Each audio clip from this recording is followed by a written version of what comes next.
Welcome back, gang. You are entering the fourth and final section of this training. So we're getting to the end.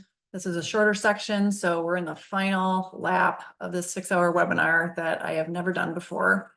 I will be looking forward to everyone's critical feedback to help me improve to be a new improved webinar star. But again, thank you for your attention. I can't wait to be meeting with you all in person and have some exchanges and just do some follow-up with all this and just really get going on the nuts and bolts in this. So to kind of lead into what you're going to be starting with class, these are going to be kind of some of the fundamentals, and some of this may be completely common sense for you. It's probably things as a first responder you just naturally do. You don't even have to think about it. But there's a couple different things that have led us to the term of psychological first aid. And I'm going to kind of walk you through some of the history behind how we got to that title and where we're at today, and just kind of introduce you to some fundamental basics of the introduction of psychological first aid. So we just get to the next screen. So who is psychological first aid for? Well, when we think of first aid, I think we all think of emergencies, right? And things that come to mind for when and who psychological first aid would be for would be a natural disaster, right? So we're in Minnesota. We are not necessarily dealing with the massive disasters such as in Florida and the flooding and the hurricanes down there, but we've had plenty of things. We've had 35W bridge fall. And we've had some pretty insane things that have happened in our community. George Floyd, for example. So we've had some natural disasters occur here in our state, and just for the amount of flooding that's been occurring across the state as well. So we face that. And so what is psychological aid first aid for in these circumstances is we in the community are the first folks that are going to be contacting these people that are going to be in crisis. So if you're involved in a natural disaster and you just lost your house, or your basement's flooded, or you just lost everything in a tornado. I actually had a colleague, her entire house was taken by a tornado, and she was living out of her mobile home for months, even into the winter. And so we have these disasters that happen. And so those folks that are in that type of crisis in their community due to something natural like that, we can be a first point of contact for those folks in crisis. And while this is for peer support and how we support each other, these are the type of skills that we may be called to do if we were called to a disaster such as this in any of our roles, where we would be responding in the community to this kind of situation. So we're kind of the first line of defense. So even though these skills are used for your training and peer support, these skills are deliverable for anything that you're going to be handling out in the public. These skills are very valuable and proven to be highly effective, and we'll get into that further. Acts of terrorism, another type of disaster, is if something were to ever happen such as that. We're pretty lucky here, but we had to survive 9/11, severe act of terror. We've had other terroristic threats in our country.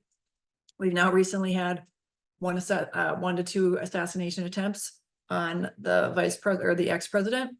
And so we're living in a world of a lot of uncertainty and things that we now have to worry about. And so again, when psychological first aid would be part of this situation would be an act of terrorism, and that would almost seem like a natural disaster from the outside looking in.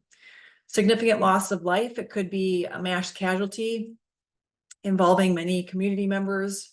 But loss of life in any kind of these situations that we just talked about in terms of terrorism or natural disasters. Loss of life may be a large equation of those kinds of natural disasters. Just someone in crisis, someone that may be a part of any of these situations, but it could be a friend of yours, it could be a coworker, it could be someone in another department, it could be anyone. And so how do who better to serve psychological first aid than to someone in crisis, which is what we're going to be talking a lot about in class. Other examples would be mass riots, right? We have those in our backyard here. Protests that turn into massive, dangerous riots involving shootings, fires, buildings coming down, massive destruction of property and people hurt. And so those are things that have happened locally, but also across the country in terms of who psychological first aid would be used for. I was part of many of the crews doing some of that psychological first aid for folks that were on the lines, who were in and day out after the riots of George Floyd and Kim Potter shooting Andre Wright. And so those events can be very similar to those natural disasters or acts of terrorism. So where you have lots of groups of people that are invoked with fear, horror, and despair and destruction, any of these situations would be appropriate for the use of psychological first aid. And these are just to name a few. And then any other in terms of who else this is for would be critical incidents of any first responder, the loss of life, someone harmed, someone assaulted, someone stalked. And so all of these things would characterize people who we want to be able to serve with psychological first aid for. And you may be called, even as a peer support member of your community, if a natural disaster, act of terrorism happens, we are all individuals of service. We may be called to use our peer team to help the outside world, not just within our own cadre of peer support team members. So I want to show a quick video here of adding to this equation of what psychological first aid is for. And this is a movie put together on first responders, and it's a very powerful 8-minute video. And so we will start that now. Thomas, you're at Marysville Township at 108. I'm getting a report there's a possible shooting in the cafeteria. You're on site right now. Scene's clear for aid. Get them in here. Okay. Medic 61 and 1 requesting you stand by in the area. It'll be a GSW. Copy. So I have 865 SKLS. These are confirming 2 code black 3. Confirming 2 code black. Affirmative. To the cafeteria. Snowpack. Contact CPR over. 861 mission. Contact CPR over. 2 additional.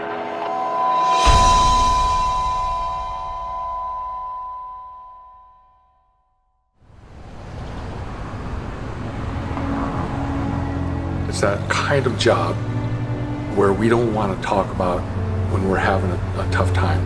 We keep it in. Then we come into our job and we take on more of society's ills and we try and fix it.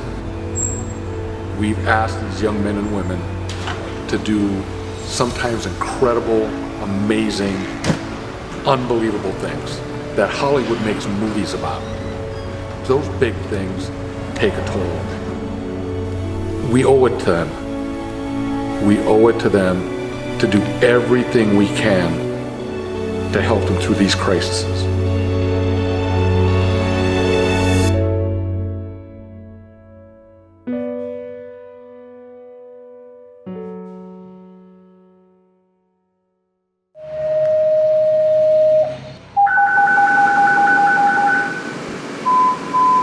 Units en route to Redmond. 113 Avenue Northeast. Report of a house and garage fully involved. There is 1 female unaccounted for. 1 RP session on the back bed. Another RP session downstairs, and that she's disabled. Okay, Battalion 81, why don't you go ahead and start me 3 more engines? Copy, 3 more engines.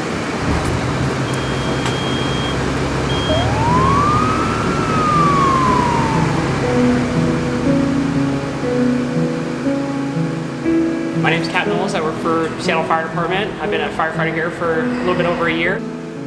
We go through many calls during the day. Some can be super influential to some people, and some can be completely normal for other people. And if we don't treat those differently and treat those people differently and give them the tools to be able to deal with those situations, it's super hard for them to speak up sometimes. A lot of things add up after a while. I mean, if you're going on 10, 15 calls a day, and it can eat away at you, by the end of the day, you end up being a little raw and a little bit less empathetic to people that you're dealing with. And I think sometimes it affects stuff outside of work. I went through something super tragic. About 4 or 5 months ago, I lost my son to suicide, and for me, it was super hard for me to, I thought it was going to be super hard for me to come back to work. We have a critical incident management team, so they are set up to come in and help families, they come in and help the crew, they come in and help families of members of the crew if they have something going on, but they're members of our own fire service, so they're firefighters, they're people that have been through what we're going through, they have an understanding, but they also have some sort of training that gives them the tools to be able to help us in ways that we probably don't know. We had gone on a call about, it was the shift before everything happened with my son, and we lost a baby to SIDS, and we did CPR all the way to the hospital, and they were here as soon as we got back from that call. There was a phone call in place, and they were going to come stop by and be able to help us out and give us tools to be able to deal with those type of things.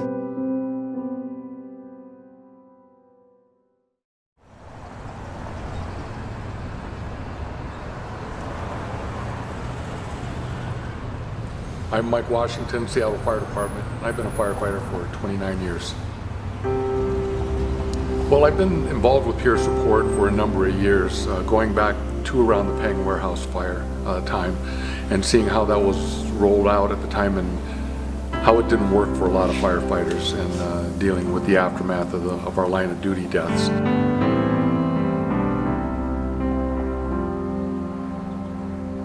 And I wanted to be part of that. I wanted to be part of making it better.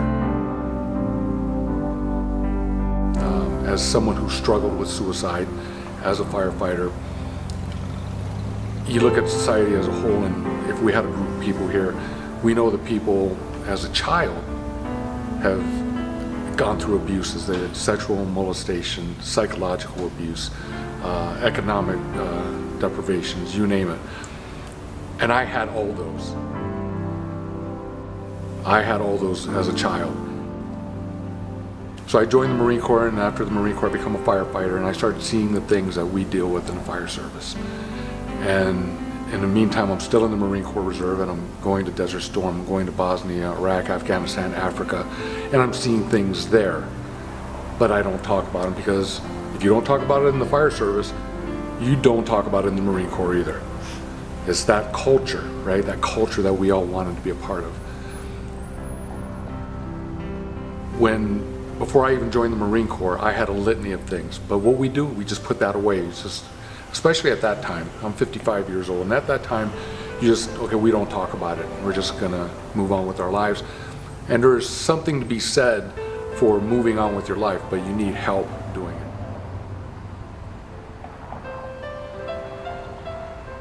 And then for me, the road to the idea of suicide, the serious road where I am on a bridge, was on June 14th, 2008.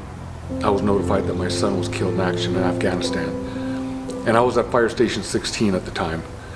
And the white Suburban pulled up, and that Marine officer came up and notified me that your son has been killed in action.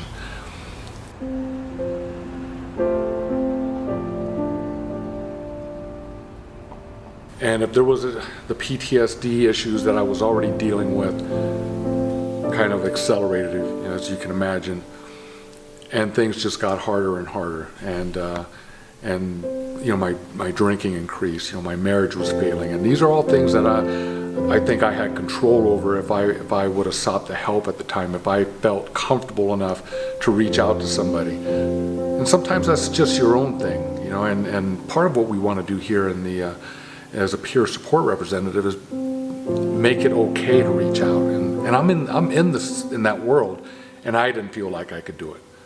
Right. And so my world was spiraling out of control, and that put me literally on the bridge. That put me on a motorcycle going through an intersection with my eyes closed, just seeing what's going to happen on the other end.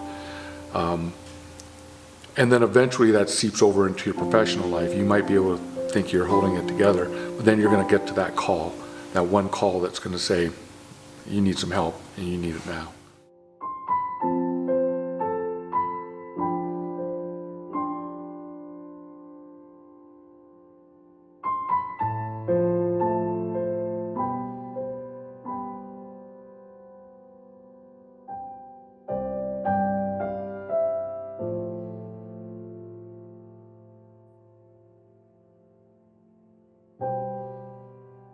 So I find that video to be exceptionally powerful, coming from two first responders, firefighters that have encountered some personal tragedy themselves, a firefighter, a mother losing a child to suicide.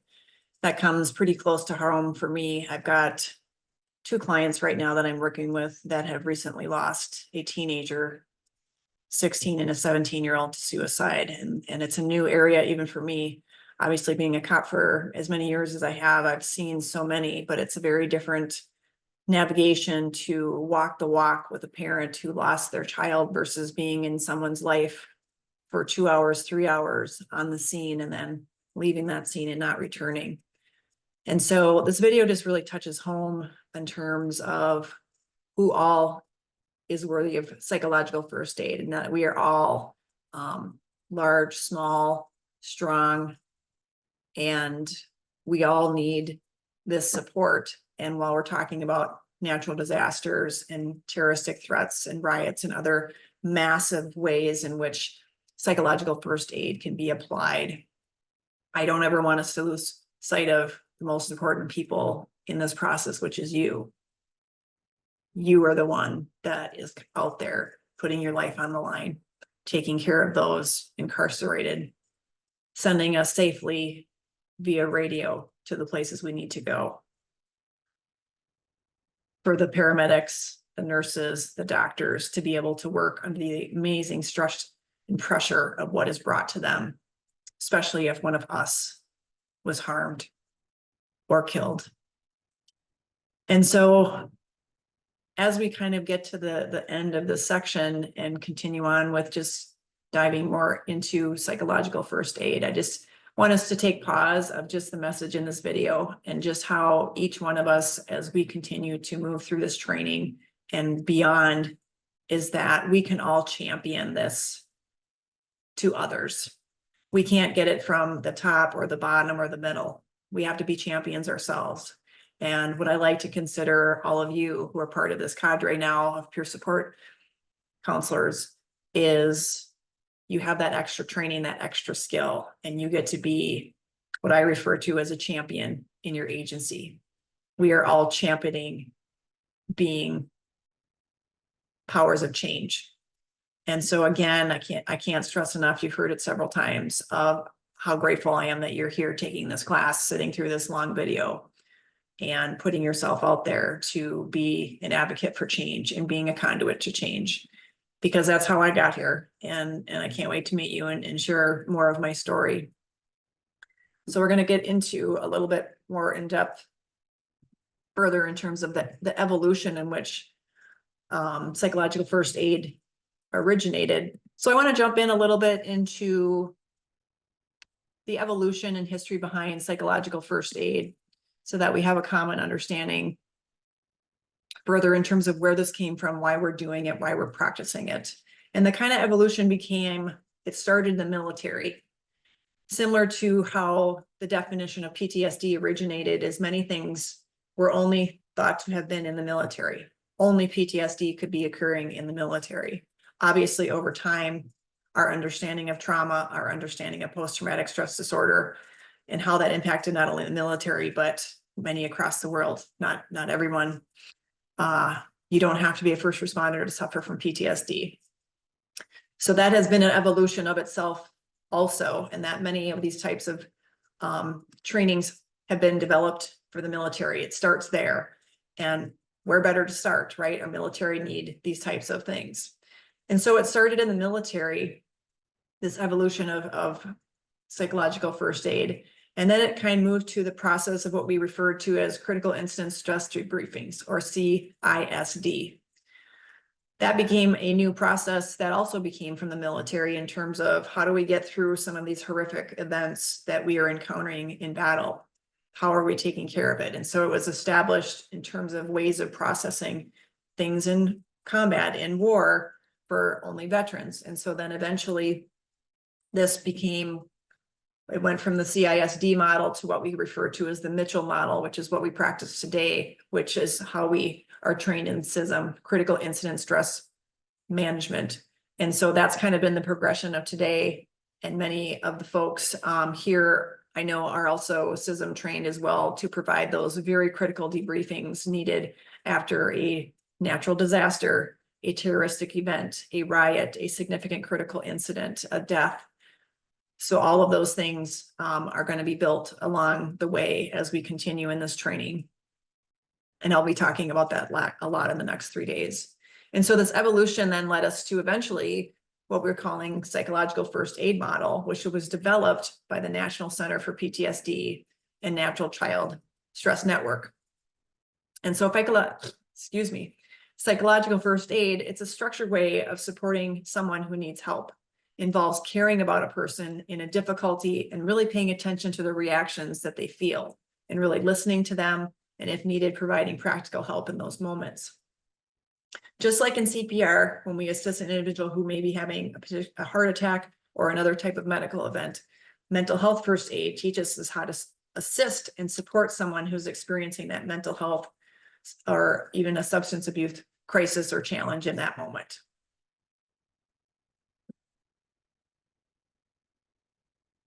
Furthermore, it's also evidence-based, and anytime we want to teach anybody about best practices, because we want to keep ourselves at the highest level of training, is when we want to use modalities that are evidence-based. And so the other part of this model of psychological first aid is it's evidence-based, it's an early intervention, and it's administered by the National Council for Mental Wellbeing. It's available in person, virtually. Okay, that doesn't necessarily have to apply to us in peer support, but this is just kind of giving you a history of where this all came from. And so it's teaching skills needed to be able to recognize and respond to those signs and symptoms of either a mental health or a substance challenge in the initial phases of that. And what we know about this is over 3 million people across the United States have been trained in this kind of training.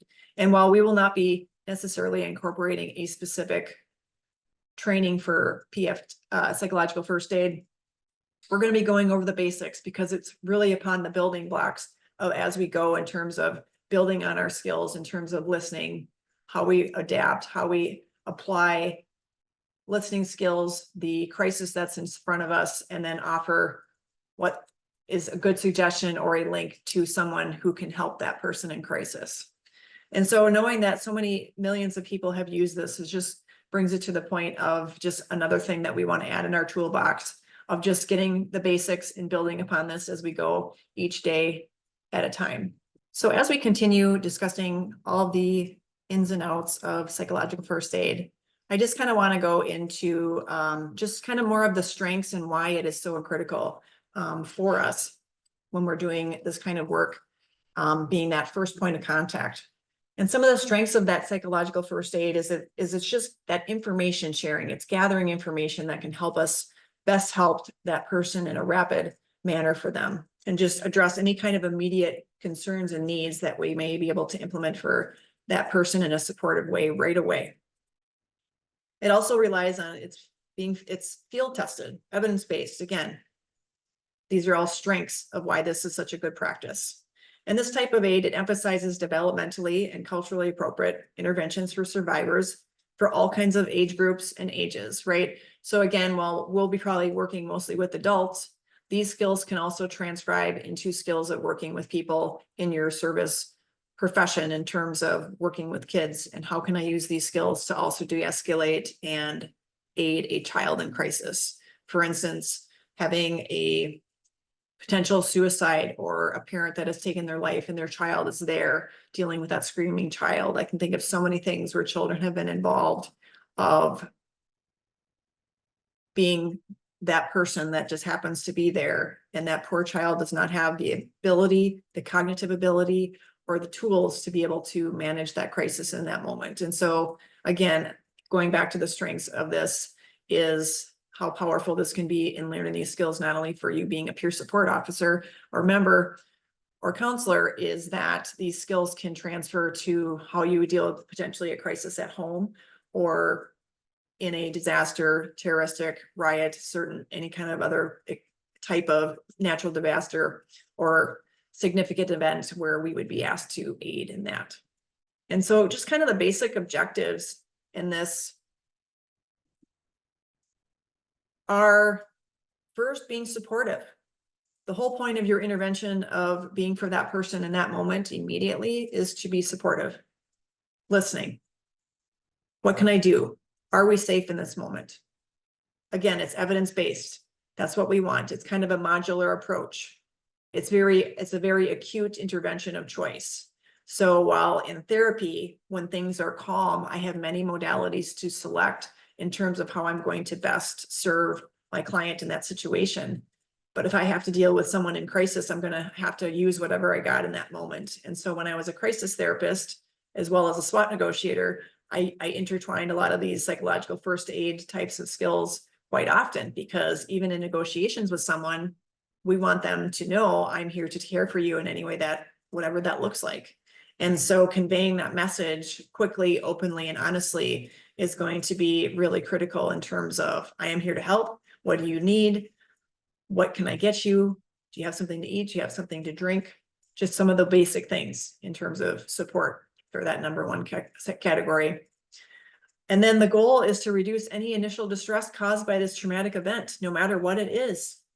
Whether it's a shooting in your neighborhood or in your community, or we have a bomb threat or a school shooting or a natural disaster, all of these things. And so we will all have these skills to be able to be of service to a large community if needed, because again, you're taking this class is going to be going and going and going, and we're going to be adding to the cadre of peer support members. And the hope with all of this is that we communicate and we learn from one another in terms of not only getting involved with your peers, but also in your community, right? And that might seem silly to ask you that in this type of training, but these skills can transfer anywhere. And hopefully they will be useful in your home and your personal life. So just kind of other objectives in terms of what this psychological first aid is attempting to gain is to just establish that human connection, a very non-intrusive and just very compassionate manner. Enhance immediately the ongoing safety and provide that physical and emotional comfort that we are all able to give in those moments. And so, yeah, that may require us to be vulnerable at times.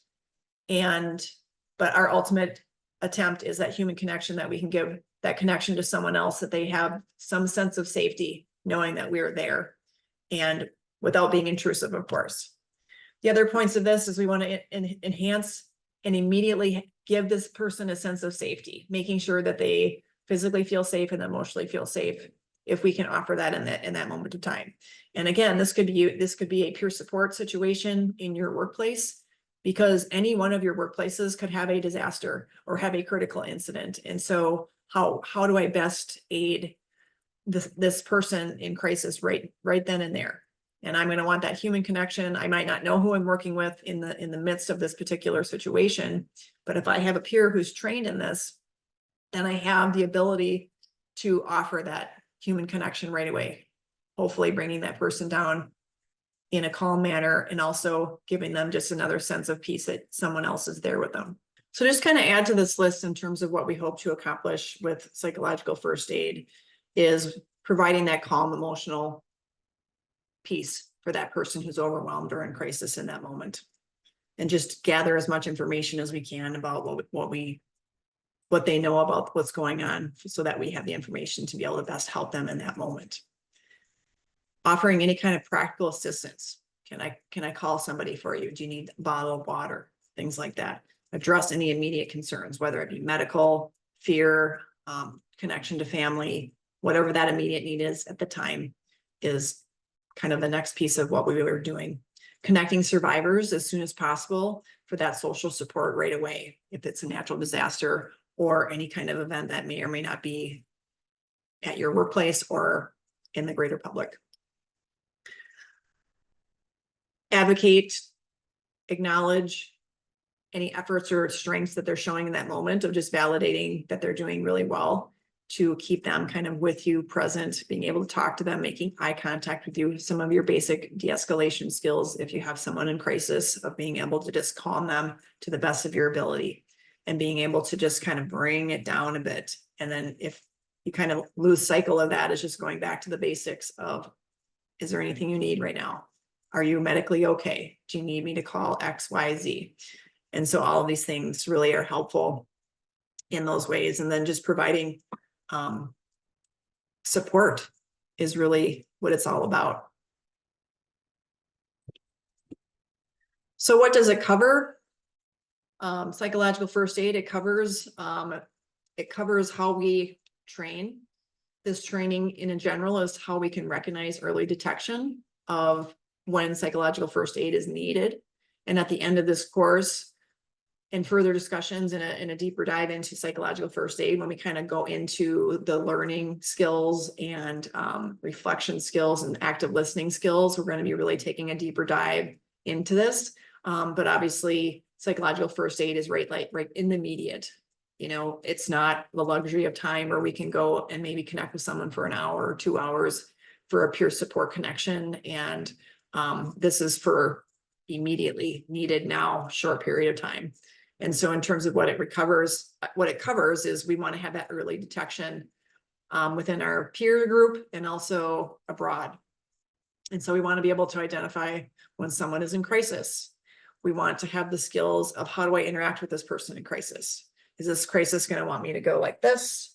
Or is the crisis, do I feel equipped to try to de-escalate somebody if they are in crisis? And that's where we're going to be doing a lot of role playing and reviewing this in several different scenarios that my hope is not to incorporate any anxiety, but we want to be able to really utilize these skills and have others who are doing this work with me to give you just some soft feedback if what you're doing and saying and how you're saying it work. We're going to go over kind of I statements and different ways to phrase things so that you feel best equipped when someone's in that kind of crisis. And then understanding and knowing how to connect a person to help. You were there in that immediate sense of crisis. And so just knowing that next step of where I need to connect that person to it. Expanding the content of trauma, substance abuse, and self-care. In terms of deeper levels of training, in terms of PFA is not only recognizing someone in crisis, but also recognizing them in a substance use event or a mental health crisis. And so those are more singular events that aren't necessarily in this realm. However, being able to identify those kinds of signs and symptoms is going to be very critical because any one of those individuals struggling with that kind of thing could be in a crisis immediately. For instance, I just got a call today. Someone didn't show up at work and my chief had to go to this person's house and they were passed out and reached out to me to try to give what we call a soft call to check in on this person to see what's going on. And so these are just kind of extra things that we are, we can do above and beyond this. So expanding on that self-care knowledge about substance abuse and just kind of being able to identify that as well as identifying someone that may be in crisis. Oftentimes the two can go very hand in hand in our peers, right? One might cause this and vice versa. And so the biggest part that I will stress again and again, you are all volunteer peer support members, is understanding your role and when to refer. And if the situation is outside your scope at that time of knowing and just understanding your comfort level and then having the strength and courage to acknowledge that this is out of my lane right now. I need to get you connected or linked to the right person. And so there's kind of a phrase that they share that's going to show in the next video is just this. If you were to simplify psychological first aid in 3 different words, it would be to look, meaning look, be able to see and notice who is in that crisis, be able to identify them, find them, get connected to them, to then listen, gathering all that information that you need to help them in that critical moment. And then ultimately, once you gather that information and you've established safety in those 2 first steps, is then linking them to who we need to link.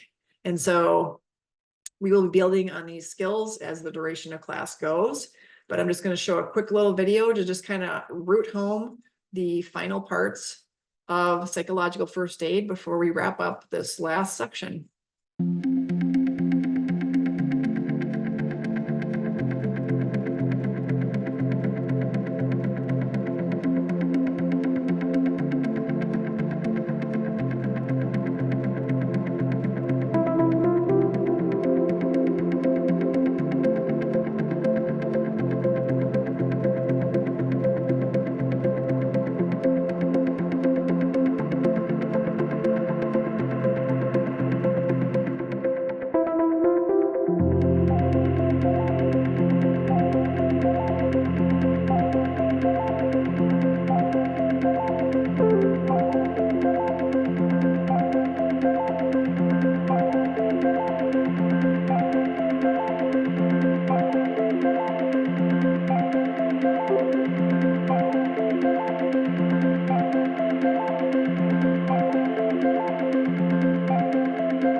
always like things that are simple, simple, simple. And that video just really puts it kind of where it's at.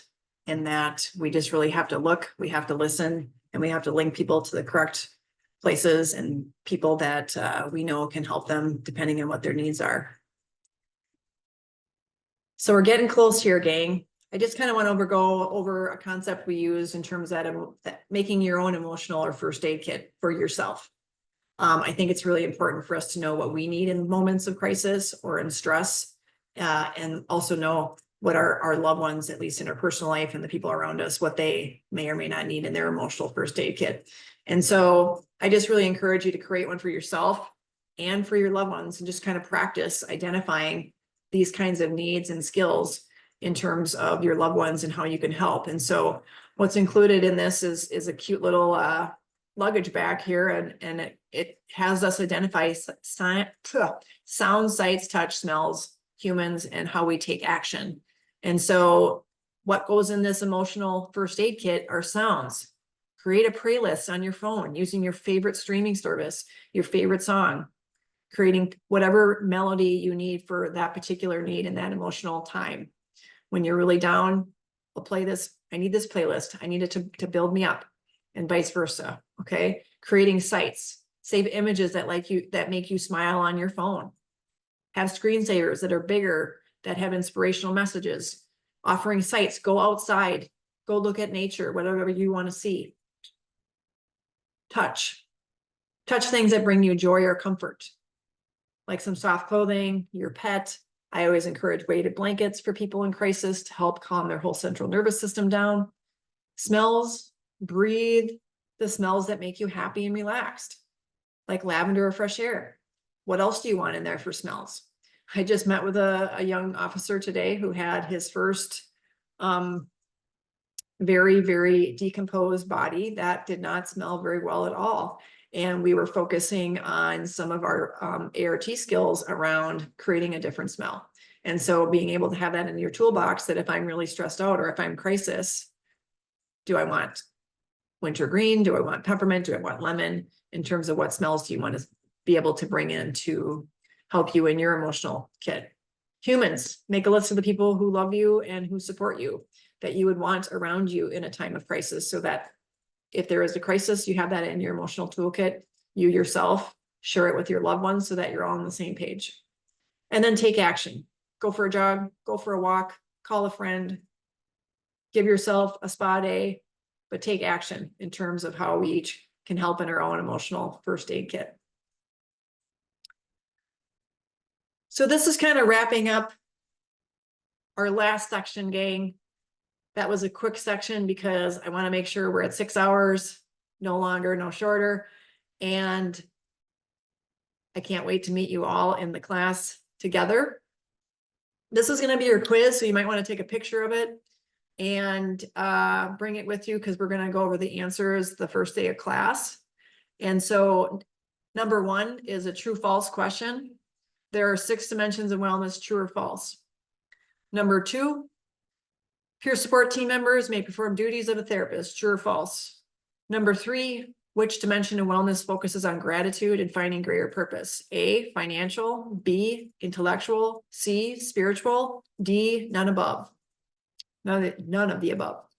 And then 4th and last, true or false, each type of first responders struggle with the same challenges. And so please bring your answers of your quiz and we'll go over it. And then my ask is in the link that you complete the feedback form on this portion of the training video, as I hope to improve and learn and be of service in a better way for all classes moving forward. And I cannot wait to see you all in person and make this a much more training of connection than this. So thank you so much. Have a great day, night, morning, etc. And I will see you in the next few days, and we will get this training rocking and rolling and having so much more connection and interaction. I cannot wait. Thank you so much.